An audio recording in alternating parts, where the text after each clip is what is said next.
sit within you and keep pushing all of your control panels. Don't pray now, close the ears, they cover the ears, they make everything distracted. Look at your phone, you missed your salah, 10 more now can come.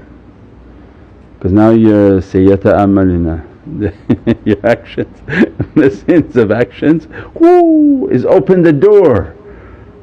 Not they're not even open, some people have like revolving door. It's never closed, just what happens then?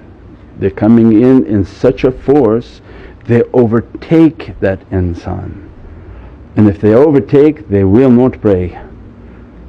And if you see these homeless people, if you try to wash them they'll burn and scream. Why? Because the ifrit in them don't want water,